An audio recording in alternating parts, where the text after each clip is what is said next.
Pour la seconde fois depuis le début de l'année, Emmanuel Macron s'est entretenu avec Ebrahim Raïssi. Premier sujet de discussion, la guerre en Ukraine. Le président Emmanuel Macron a alerté sur la gravité des conséquences sécuritaires et humanitaires de la livraison par l'Iran de drones à la Russie. Il a appelé Téhéran à mettre immédiatement fin au soutien qu'il apporte ainsi à la guerre d'agression russe contre l'Ukraine. L'Iran est accusé par l'Occident de livrer des drones dits kamikazes à la Russie.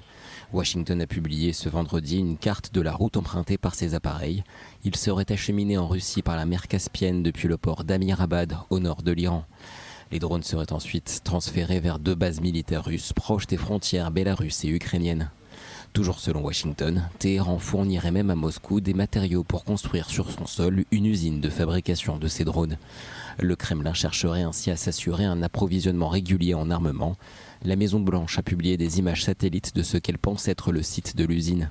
Elle serait localisée dans la région d'Alabouga, à l'est de Moscou. Une usine qui pourrait être opérationnelle au début de l'année prochaine. Autre sujet de discussion entre Emmanuel Macron et Ebrahim Raïssi, le programme nucléaire iranien. Le président de la République a fait état de son inquiétude quant à la trajectoire actuelle du programme nucléaire iranien. Il a rappelé la volonté de la France et de ses partenaires européens de trouver une solution diplomatique à cette question. Selon un rapport de l'AIEA, Téhéran pourrait fabriquer 2 bombes atomiques à court terme. Lors de leur entretien téléphonique, Emmanuel Macron a appelé son homologue à la désescalade. Dernier sujet de discussion, la libération des ressortissants français. 2 ont été libérés en mai dernier, 4 sont encore retenus en Iran.